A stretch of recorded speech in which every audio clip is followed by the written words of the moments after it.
Aaron Owens walked into his own diner.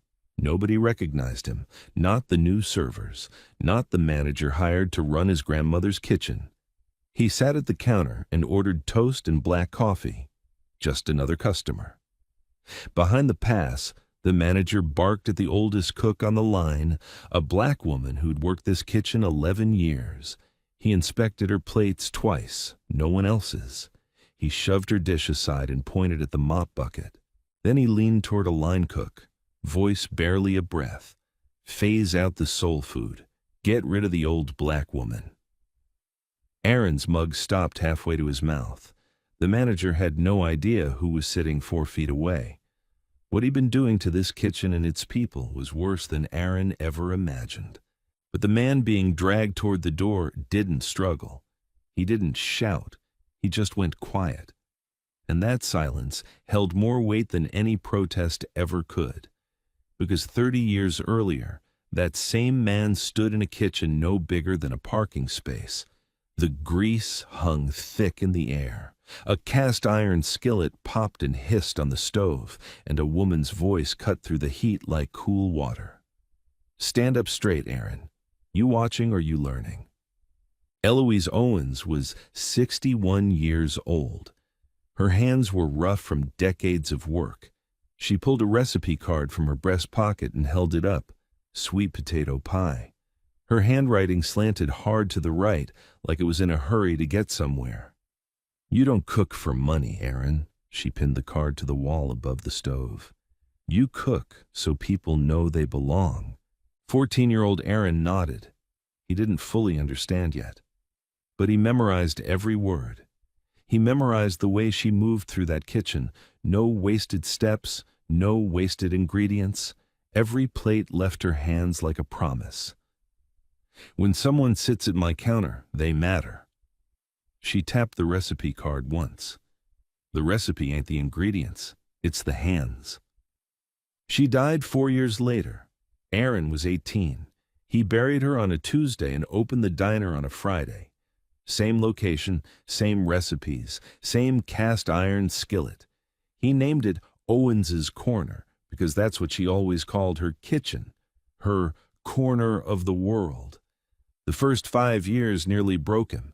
He slept on a cot in the storage room. He washed dishes until his knuckles split. But the food was honest, and honest food finds its people. By year 7, the line stretched past the door every Sunday morning. Sweet potato pie sold out by noon. Collard greens, black-eyed peas, oxtail stew. The menu read like a love letter to his grandmother's hands. By year 10, a national food blog ran a feature. The soul of Charlotte lives in this diner. Aaron opened a second location in Raleigh. Investors called. Magazines called. Aaron Owens was building something real. But growth demands trust, and trust demands delegation. Howard Crane was the first serious investor. 52, silver-haired, old money smile. He believed in the brand. He also believed in a man named Greg Teller. Greg ran operations for a chain restaurant group, Howard told Aaron. He knows systems. Let him manage Charlotte so you can focus on Raleigh. Aaron hesitated. Charlotte was sacred ground, his grandmother's corner. But Howard made sense. Aaron couldn't be in 2 places at once. Greg Teller arrived on a Monday. Neon green dress shirt. A watch that cost more than the diner's first month of revenue. He shook hands too hard and smiled too wide. His first week, he rearranged the kitchen without asking Ruth. Ruth Coleman had worked that kitchen for 11 years. She was Eloise's protege. She knew where every spatula lived. Greg moved her station to the back corner without a word. Ruth said nothing. She adjusted. That's what Ruth always did. 8 months passed. Aaron was buried in the Raleigh expansion. He barely visited Charlotte. Then the email started. The first arrived on a Tuesday night. No name, no signature. Black staff are being pushed out. Aaron stared at it. He almost deleted it. Disgruntled employee, he thought. The second came 4 days later. The menu's changing. The third arrived a week after that. This one had a photo. Aaron clicked it open. His stomach dropped. The menu board, his grandmother's menu board. Collard greens, crossed out. Black-eyed peas are crossed out. Oxtail stew, crossed out. Red marker, deliberate lines. The photo was taken from behind the counter, from a server's angle. Someone inside was reaching out. He picked up his phone. Rain streaked the windshield of his parked car. He dialed Ruth. She answered on the fourth ring. "Hey, baby." "Ruth, how are things at the shop?" "Oh, everything's fine, just fine." "How are your hours?" Silence. Then, "They've been adjusted." Her voice cracked on that word. Adjusted. 11 years of loyalty compressed into a single crack in her voice. Aaron said goodnight. He hung up. The rain kept falling. Then he opened his laptop and booked a one-way flight to Charlotte. If someone was erasing his grandmother's legacy, he wasn't going to announce his arrival. He was going to see it for himself. Aaron landed in Charlotte on a Tuesday night. He didn't go to the diner. He went to his hotel room, opened his laptop, and logged into the scheduling software. 3 months of shift data filled the screen. He pulled every name, every hour, every change since Greg Teller took over. Then he started mapping it. Ruth Coleman, 40 hours a week for 11 years straight. Under Greg, 28 the first month, 16 the second, 12 the third. A woman who built the breakfast rush with her bare hands, cut down to part-time scraps, Lorraine Prescott, 55 years old, head server for 9 years. Customers asked for her by name. 35 hours dropped to 15. No write-up, no warning, no explanation. Terrence Briggs, 33. Sous chef who could run the kitchen blindfolded. 40 hours cut to 25. Same period, same quiet blade. Aaron scrolled further. 2 new cooks hired during those 3 months, both white, both given 40-plus hours from day one. One had 6 months of diner experience. The other had worked a food truck for a summer. He stared at the numbers. This wasn't negligence. Negligence is random. This was a pattern. Clean, deliberate, and aimed in one direction. He picked up his phone and called Terrence. Terrence answered on the fourth ring. His voice was careful, measured. He talked about the kitchen like a man walking through a minefield. "Things changed," he said. "I adjusted." Aaron asked about the kitchen lead position, the one Terrence had trained 5 years for. Silence. Then, "He said I needed more polish." Aaron gripped the phone tighter. "More polish," Terrence repeated. "Then he hired a kid with 8 months on the line. Nice kid, but 8 months. Terrence paused. "I don't want to make it about race, Mr. Owens." Aaron closed his eyes. He didn't need Terrence to make it about anything. The spreadsheet already had. That same week, 1,500 miles away, the diner kitchen hummed through a slow afternoon. Ruth stood at her station, prepping cornbread batter the way she'd done for 11 years. The recipe card hung on the wall above the pass. Eloise Owens's handwriting, faded pencil on yellowed paper. The original. Greg walked in from the office. He wore his neon green shirt. His watch caught the overhead light. He stopped at the wall and stared at the card like it offended him. He reached up and pulled it down. "This is exactly the kind of thing holding us back." He turned it over in his fingers. Handwritten recipes taped to the wall. We're not a farmhouse. He dropped it in the trash can. The paper landed on top of coffee grounds and crumpled napkins. The kitchen went silent. A spatula stopped mid-flip. The fryer still bubbled, but nobody moved. Ruth watched from 6 feet away. Her hands were dusted with cornmeal. Her jaw tightened. Something old and deep rose behind her eyes. She didn't cry. She didn't raise her voice. She straightened her apron, pulled the strings tight behind her back, looked Greg dead in the eye. "I was here before you," she said. Her voice was level as a church floor. "I'll be here after." She tied her apron back on, turned to her station, and went back to work. Her hands didn't shake. Greg stood there for 3 seconds. Then he walked out without a word. The kitchen stayed silent long after his footsteps faded. In the corner, Danny Holt watched everything. 24 years old, new line cook, hired under Greg. He said nothing, but his eyes went to the trash can and his hands moved at his sides. Back in the hotel room, Aaron stared at his laptop. He had the scheduling data. He had the menu changes. He had Terrence's voice still echoing in his ear. He had 11 years of trust cracking down the middle. But patterns aren't proof of intent. A lawyer would call it circumstantial. Greg would call it business decisions. The numbers showed what happened. They didn't show why. Aaron needed to hear it from Greg's own mouth, not as the owner, not as the man whose grandmother's recipe just hit the bottom of a trash can.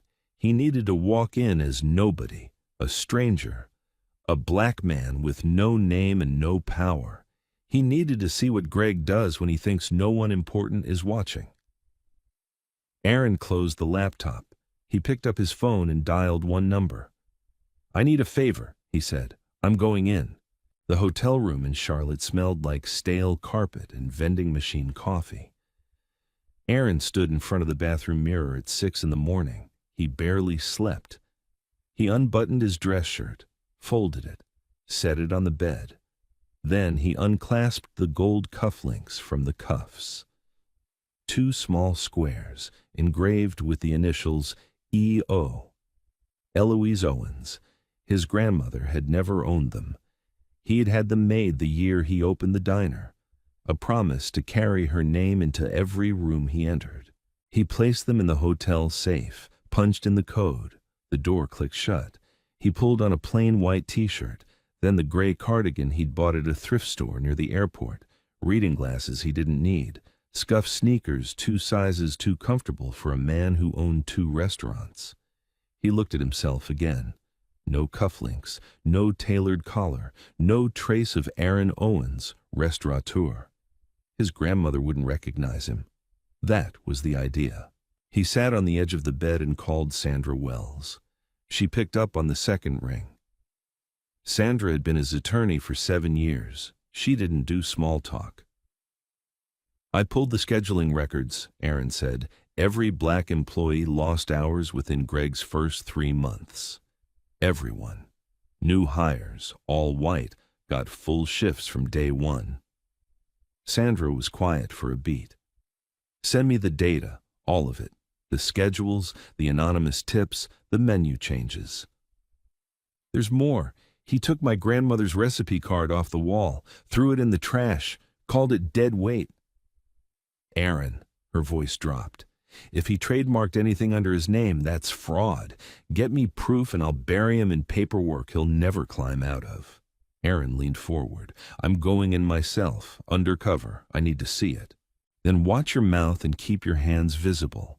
If this is what you think it is, it's not just fireable, it's criminal." She paused. "Don't tip him off. You get 1 shot." He hung up, set the phone face down on the nightstand. The next morning, Aaron pulled a rented sedan into a parking spot across the street from Owens's corner. He killed the engine. Sat there. The specials board stood on the sidewalk near the entrance. He read it twice. Avocado toast, kale bowl, artisan flatbreads with herb butter, no collard greens, no gumbo, no catfish. His diner, his grandmother's recipes, erased in chalk. He stepped out of the car, crossed the street. His sneakers hit the curb.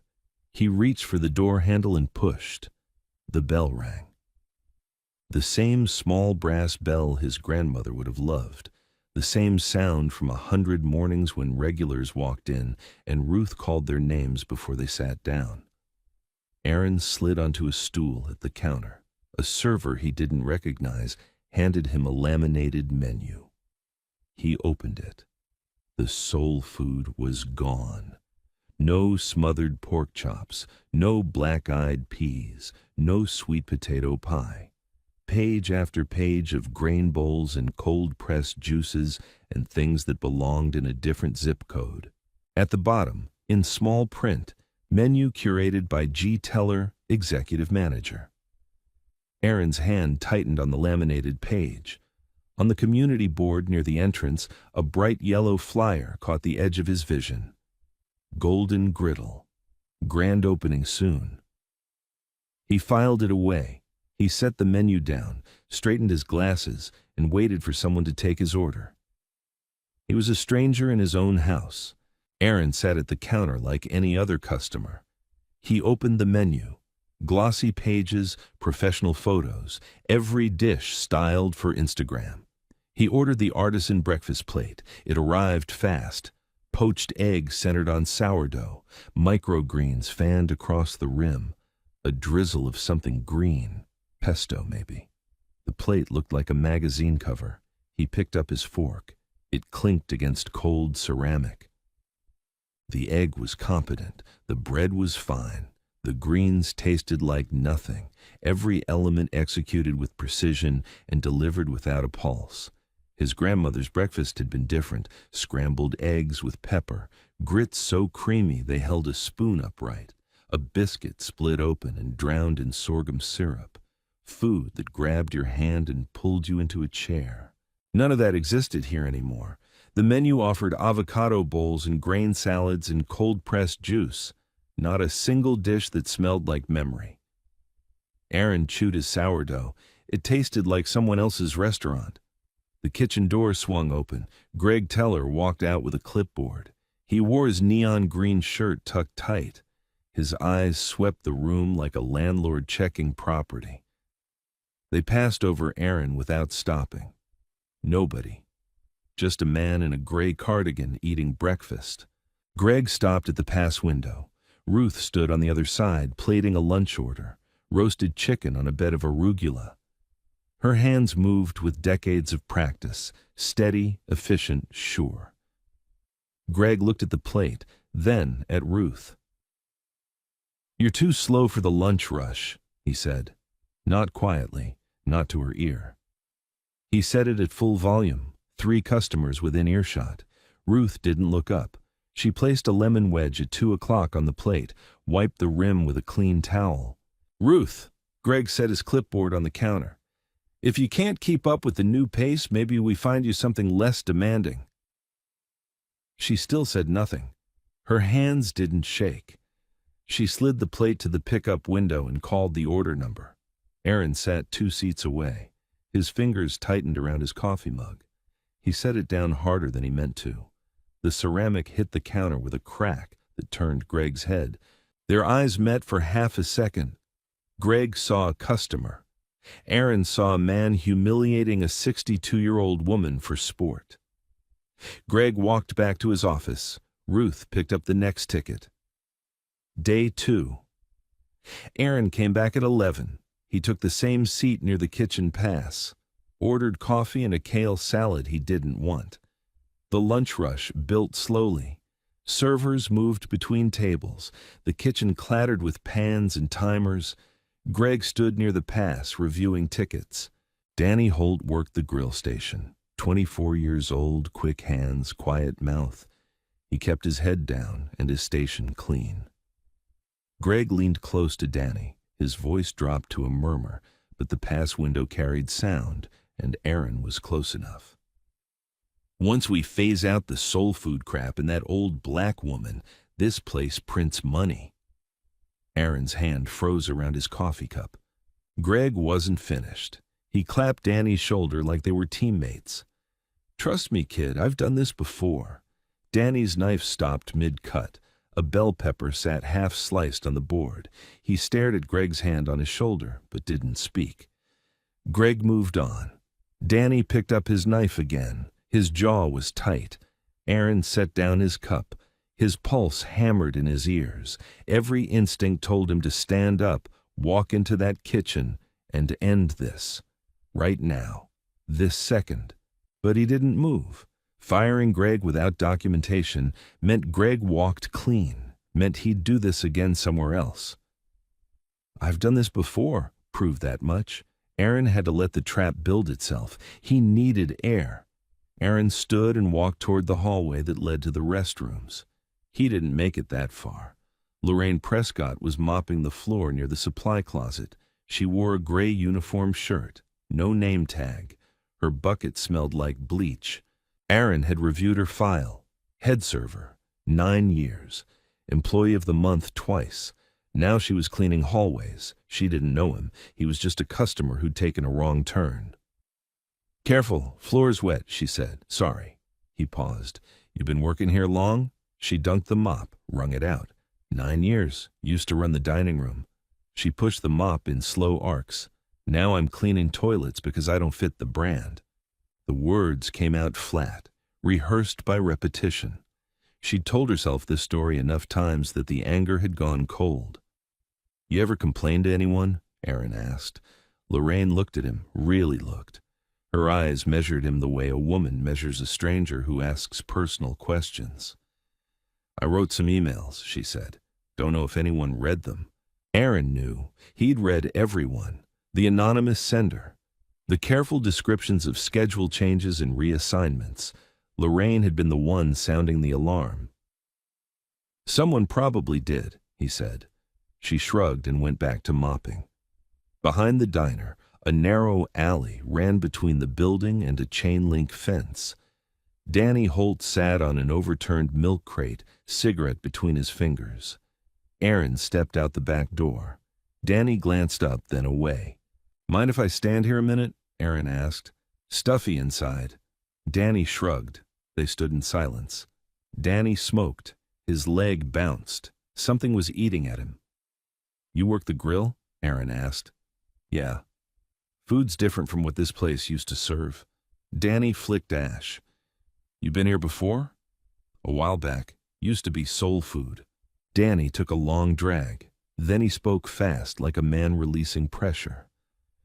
The manager threw away the old lady's recipe card, the original one, handwritten. Just tossed it in the trash like it was garbage. Aaron didn't breathe. "I grabbed it when he wasn't looking," Danny said. "It's in my locker." "Why did you keep it?" Danny stared at the fence. "Because it didn't belong in the trash." The break room was small. Beige walls, a row of metal lockers along one side. Danny spun a combination lock and pulled the door open. The recipe card sat on top of a folded apron, 3 by 5. Stained with age, crumpled at one corner, a coffee ring on the bottom edge, but the handwriting was clear. Blue ink in a steady, looping cursive. Aaron recognized it before he read a single word. That handwriting had labeled every jar in his grandmother's kitchen, had written his birthday cards, had filled notebooks with measurements and timing notes that no cookbook would ever publish. His breath caught. His hand moved toward the card, then stopped. He couldn't take it. If Danny's locker turned up empty, questions would follow. Danny would be exposed, and Aaron's cover would crack. He pulled his hand back. "That's beautiful handwriting," he said. His voice was steady. His chest was not. His grandmother's hand. Still here. Surviving in a metal locker because a 24-year-old kid decided some things don't belong in the garbage. Late afternoon. The lunch crowd had thinned to 3 tables. The kitchen slowed to a murmur. Aaron sat in the dining room nursing his 4th coffee. Through the pass window, he could see the prep area. Ruth sat at the stainless steel table, alone. She had a lined notepad in front of her, a pen in her right hand. She wrote a few lines, short sentences. She stopped. Read what she'd written. Her lips moved slightly, testing the words. Then she folded the paper once, twice, tucked it into her apron pocket. She wasn't crying. Her eyes were dry and clear. This wasn't grief. This was exhaustion. 62 years old, 35 years of cooking, and she was writing a resignation letter at a prep table because a man in a green shirt had decided she didn't fit. She hadn't submitted it yet. The fold was too careful, the pocket too deliberate. It was a contingency. A door she'd built for herself in case the walls got too close. But she was close to walking through it. Aaron looked at his coffee. If he waited too long, Ruth would leave on her own terms. Greg wouldn't fire her. He'd simply outlast her. Victory by attrition. No paperwork, no confrontation, just an empty kitchen and a man who'd done this before. The clock was ticking. Aaron could hear it. 10:30 at night. The diner was dark, chairs stacked on tables. The neon sign buzzed in the window, casting orange light across the empty parking lot. Aaron walked around back. The rear door was unlocked. Sloppy. Greg's oversight. He stepped inside. The kitchen smelled like cleaning solution.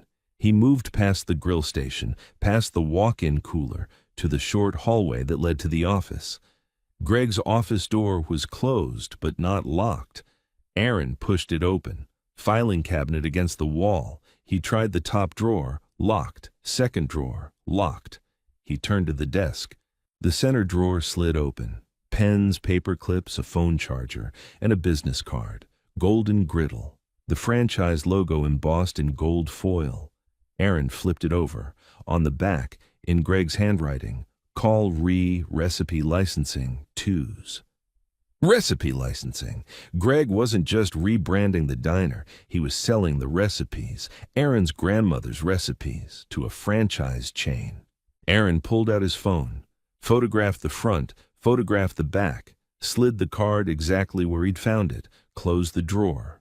He stepped outside and sent both photos to Sandra Wells. 3 minutes later, his phone buzzed. Sandra's reply was one line.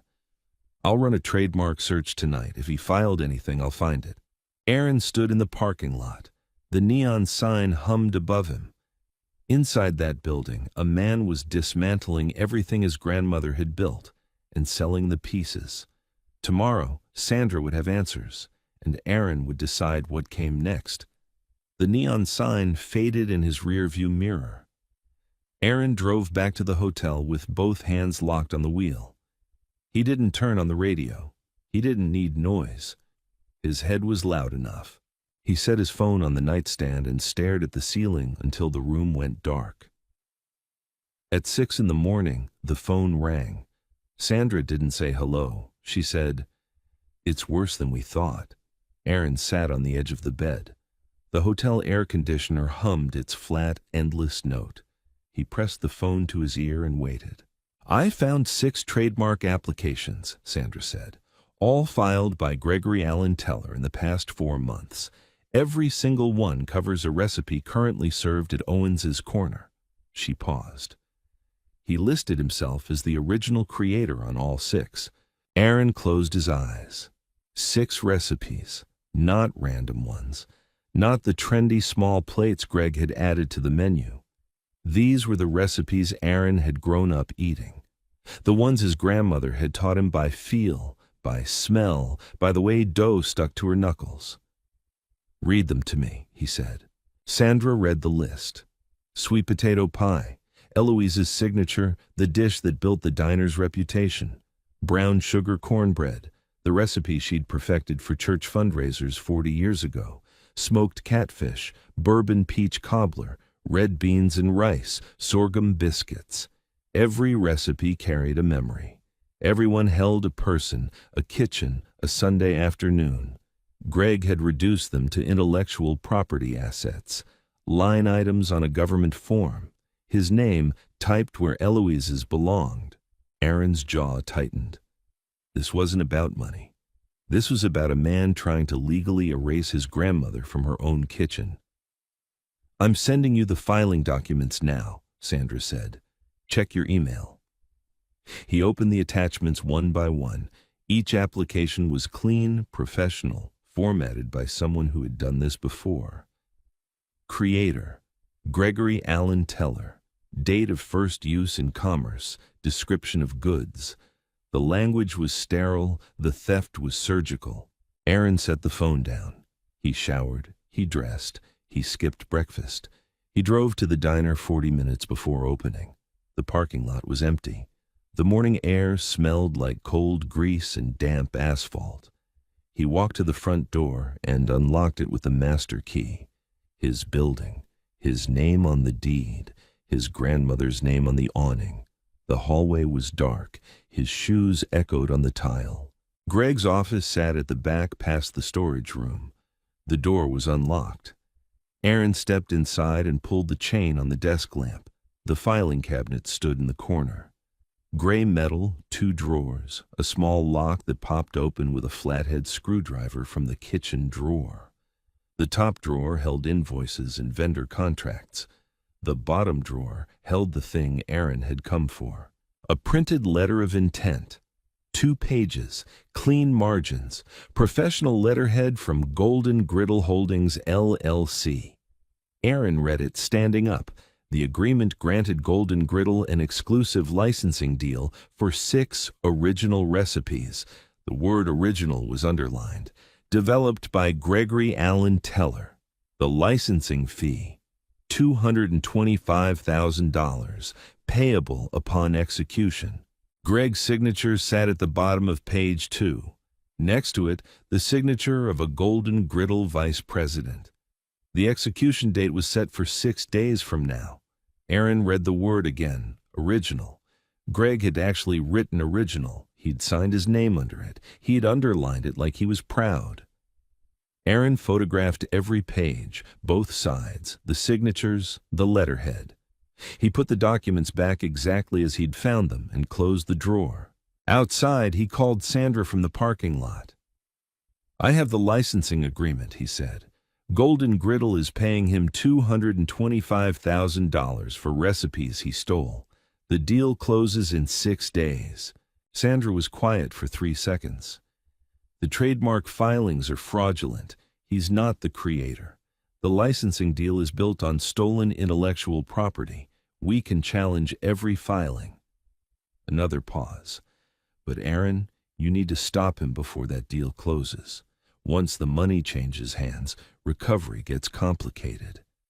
Aaron looked at the diner. The awning, the name. The windows where morning light was just starting to hit the glass. "I'm not waiting 6 days," he said. "I'm doing it tomorrow." He hung up. He looked down at the gray cardigan he'd worn for 3 days. The disguise, the patience, the silence. Tomorrow, the gray cardigan comes off. Greg stood at the kitchen pass at 9 in the morning. He barked at a new line cook about plating speed. His neon green shirt glowed under fluorescent lights. He straightened his manager badge and surveyed the dining room like a man admiring his kingdom. "This is what a real operation looks like," he told Pam Westbrook. "Streamlined. No dead weight." He pulled up the Golden Griddle proposal on his phone. 6 days until closing. $225,000. His name on every filing. "By next month," he said, "this place won't even remember what it used to be." The front door opened. The bell rang. Aaron Owens walked into his grandmother's restaurant. No gray cardigan, no disguise. Navy blazer, gold cufflinks catching the morning light. The initials E.O., Eloise Owens. He carried a leather folder under his left arm. He moved through the dining room the way a man moves through his own house. Shoulders square, pace unhurried. The new hires glanced up. Nobody recognized him. But behind the pass window, Ruth Coleman saw him. Her spatula stopped mid-flip. Her free hand rose slowly to her mouth. "Oh my God," she whispered. "Aaron." Her eyes filled. She gripped the counter with both hands. "You came back." Her voice broke on the second word. Aaron stepped to the center of the dining room. "I need everyone in the kitchen, now, including the manager." Greg emerged from the office, phone still in hand. He saw Aaron, his brow creased, something familiar. Then it landed. The man from the counter. The cardigan. The toast. Confusion hit first, then recognition, then fear flickered behind his eyes. The kitchen filled. Ruth by the flat top, Lorraine near her mop bucket, Terrence wiping his hands on his apron, Danny Holt in the back, arms folded tight, Pam by the walk-in cooler. Aaron set the leather folder on the prep table. "For those who don't know me, my name is Aaron Owens. I own this restaurant. My grandmother built it 43 years ago." He paused. "Let it settle." I've been here the past 3 days, sitting at the counter, watching. Aaron opened the folder and spread printed scheduling records across the steel surface. Ruth Coleman, hours cut 40% in 8 weeks. Lorraine Prescott, moved from hostess to custodial. Terrence Briggs, denied a promotion, told he needed more polish. He looked at Terrence. You didn't need polish. He turned to Greg.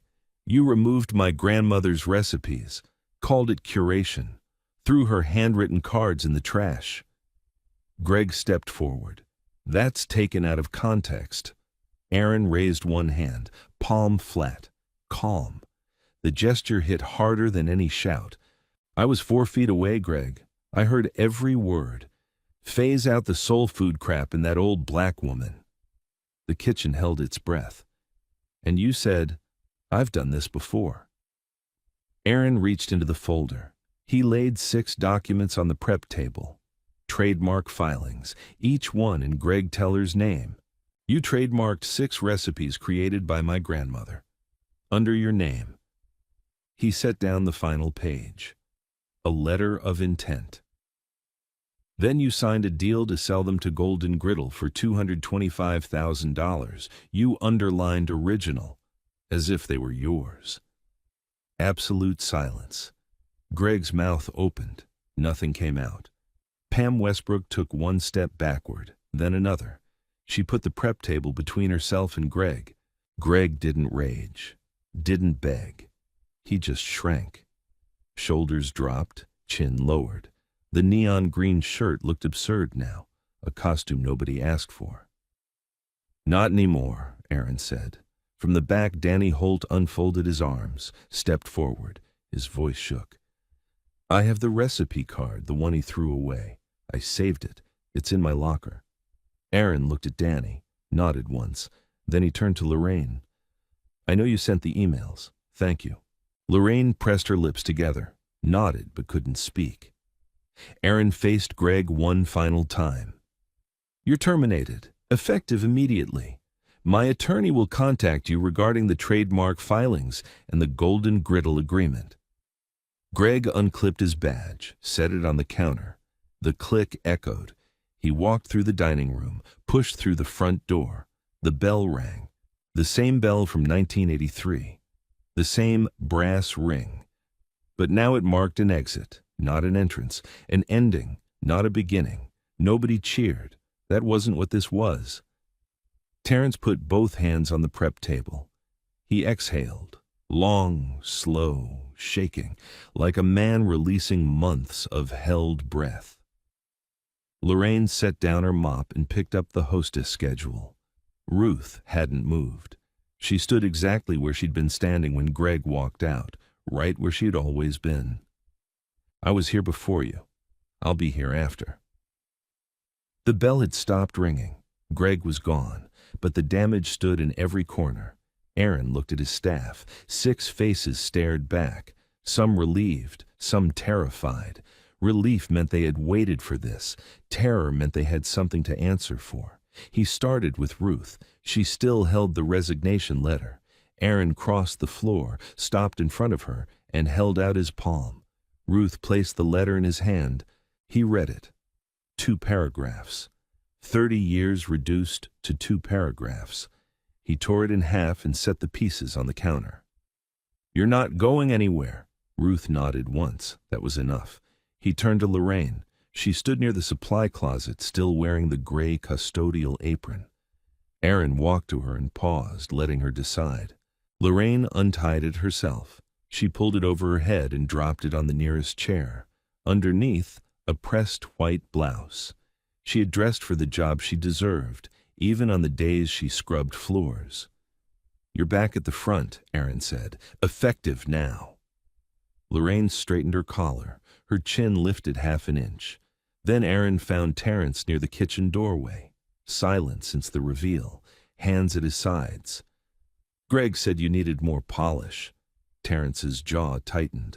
You don't need polish. You need the title. Assistant manager. Starting today. Terrence exhaled. His shoulders dropped 2 inches. He'd carried that rejection in his body for 7 months. Aaron addressed the remaining staff. 2 line cooks and 1 server Greg had hired. They stood near the window booth. "I'm not cleaning house, but this kitchen has a history, a standard. You can stay, but you work for this kitchen now, not for someone else's version of it." The server nodded first, then the cooks. Nobody left. Aaron walked into the kitchen alone. He crossed to Danny's locker, 2nd row, 3rd from the left. Behind a folded apron sat a laminated recipe card. Eloise Owens's handwriting filled every line. Sweet potato pie, brown sugar and fractions, a grease stain from 1987. Aaron lifted the card with both hands. The last time he touched it, his grandmother was alive. She pressed it into his palm at her kitchen table. He was 19. She said the measurements were guidelines. The real recipe lived in repetition. He carried it to the kitchen wall. Above the prep station, a single nail jutted from the drywall, empty since the first day. A rectangle of darker paint marked where the card had hung for years. Aaron pressed the card onto the nail. It fit exactly. Sweet potato pie, brown sugar cornbread, smothered chicken, collard greens, peach cobbler, blackened catfish. All 6 recipes went back on the menu board within the hour. Ruth started the cornbread first. She measured brown sugar by feel, the way Eloise taught her. Within 20 minutes, the kitchen smelled like memory. At 4 o'clock, Aaron called Sandra Wells. She patched in Golden Griddle's legal team on a conference line. She presented everything. 6 trademark filings under Greg's name. Recipes stolen from a 60-year-old black-owned business, forged creator claims on intellectual property that predated Greg's employment by decades. Golden Griddle's attorney asked for a 10-minute recess. He came back in 4. The deal was dead. They withdrew immediately. Sandra filed motions to invalidate all 6 trademark applications that afternoon. Then she delivered the last piece. "I found 2 previous restaurants, one in Charlotte, one in Memphis, both minority-owned, both hired a consultant who restructured, filed trademarks on house recipes, and brokered deals with chains.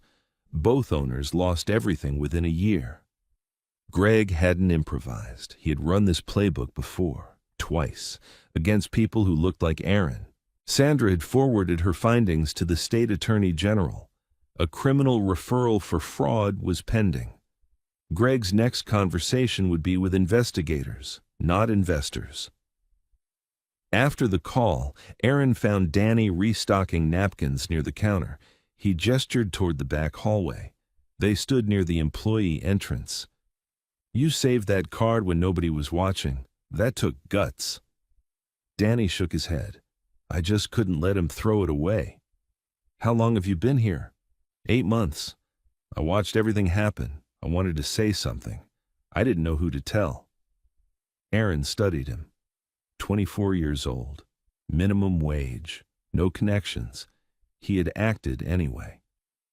"My grandmother started a scholarship fund before she passed. Culinary school. Full tuition. I want you to apply." Danny blinked. "Sir?" She would have wanted that. Danny extended his hand. Aaron shook it. Firm grip. No fanfare. The kitchen closed at 9. Staff left in pairs. Lorraine walked out through the front door where a hostess belonged. Terrence locked the side entrance with his new keys. Then it was just Aaron and Ruth. She wiped down the last counter. He stood near the wall, looking at the recipe card.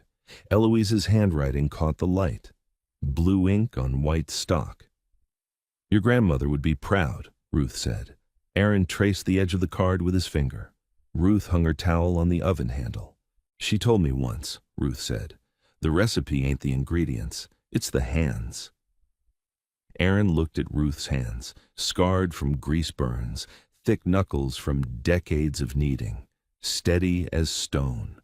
Eloise's legacy didn't live on a card pinned to a wall. It lived in Ruth's hands, in his memory, in a kitchen that survived because the people inside it refused to leave. Neither spoke again. The grill ticked as it cooled. The light hummed. The recipe card hung on its nail, exactly where it belonged. The bell above the door rang at 7:15 the next morning. Aaron looked up from the grill. Mrs. Dolores Franklin stood in the doorway. 78 years old, cane in her right hand, purse tucked under her left arm. She hadn't set foot in the diner in 4 months. She didn't explain her absence. She didn't need to. She looked at the menu board behind the counter, read it slowly. Then she sat down at her usual stool, the one closest to the kitchen window. "Sweet potato pie," she said, "and don't you dare tell me it's too early for pie." Ruth heard the order through the window. She closed her eyes for half a second. Then she pulled a pie from the warmer and cut a perfect slice, the same recipe Eloise had taught her 20 years ago.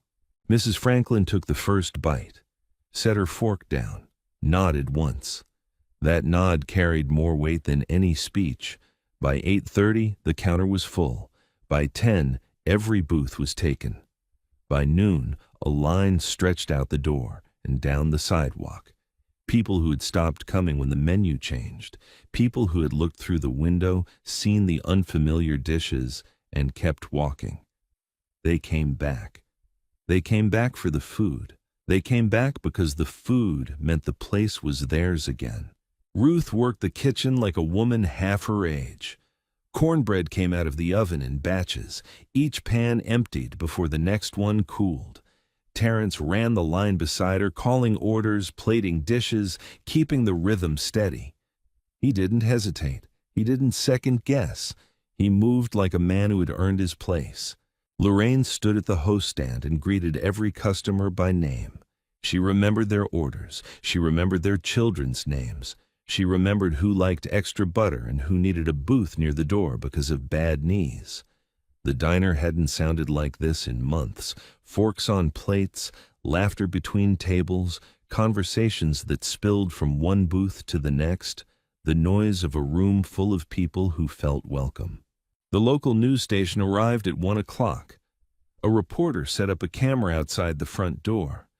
The segment ran that evening under the headline, "Black Business Owner Goes Undercover in His Own Restaurant." The story spread fast. Social media picked it up before the broadcast even finished. The hashtag Justice for Owens Corner started trending locally by 9 that night. Then the phone calls began. Sandra Wells received 3 messages before the end of the week. Former employees from Charlotte and Memphis, 2 more restaurants, the same pattern. Greg Teller had done this before, and now people who had suffered in silence finally had a name to attach to their stories. The pattern Aaron had uncovered was not an isolated case, it was a business model. Golden Griddle Properties issued a public statement within 48 hours. They denied any knowledge of Teller's methods. They severed all ties. Greg's LinkedIn profile disappeared the same day. The state attorney general opened a formal investigation. The Charlotte and Memphis cases were reopened. Greg's attorney contacted Sandra and proposed a settlement. Aaron turned it down in 4 words. "This isn't about money." Howard Crane called on a Thursday evening. Aaron almost didn't answer. Crane spoke carefully. He said he hadn't known. He said he had recommended Greg based on a resume and 2 reference calls. He offered to fund a full kitchen renovation. Aaron listened. He thanked him. He said he'd think about it. That was enough. Not forgiveness, not yet, but enough. The evening rush faded slowly. The last customers lingered over coffee. Aaron stood in the kitchen doorway and watched his team close down the night. Terrence wiped the flat-top grill in long, even strokes. Lorraine counted receipts at the register. Danny stood beside Ruth at the prep station. She was teaching him her cornbread technique, how to measure the buttermilk by feel, when to pull the pan so the edges stayed soft. He listened the way a person listens when they understand that what they're learning matters beyond the recipe itself. The diner grew quiet. Aaron walked to the wall where the recipe card hung. Eloise's handwriting, faded ink on stained paper. He pulled out his phone, opened the camera, took one photo. He didn't post it. He didn't send it to anyone. He saved it for himself. Some things don't need an audience. They just need to be kept. 1 month later, the Sunday morning sun hit the chrome counter and bounced across every booth. The diner was full. Not viral video full, just full, the way it used to be. The menu board behind the register listed every recipe Eloise Owens ever wrote down. Sweet potato pie, buttermilk biscuits, peach cobbler with brown sugar crust, all of them back where they belonged. Danny had started culinary school in the city. He came back on weekends, tying his apron next to Ruth, learning how to fold dough the way Eloise taught it. He still asked too many questions. Ruth still answered everyone. Terrence ran the morning shift now. He unlocked the door at 5, started the coffee, wiped down the counter before the first customer sat down.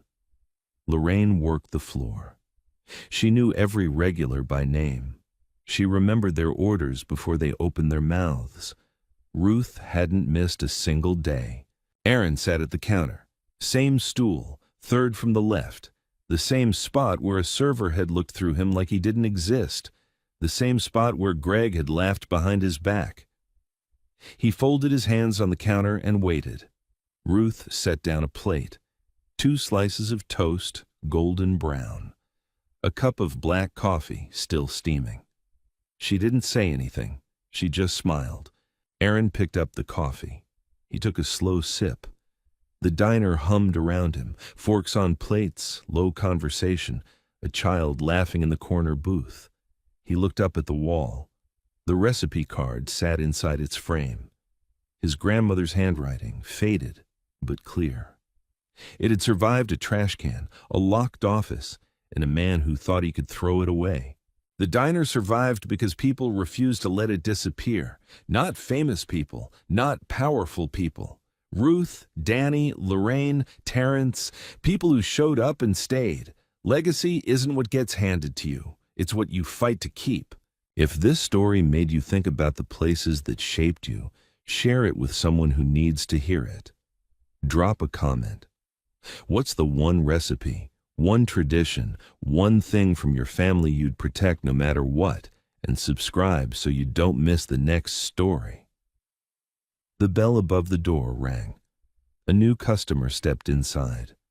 Ruth looked up from the grill, wiped her hands on her apron, and smiled. "What can I get you, baby?" Yo, legacy ain't what you inherit, bruh. It's what you fight to keep. People will brand it, sell it, throw it in the trash, and call it theirs. Stay loud. Stay present. Some things only survive because somebody refused to leave.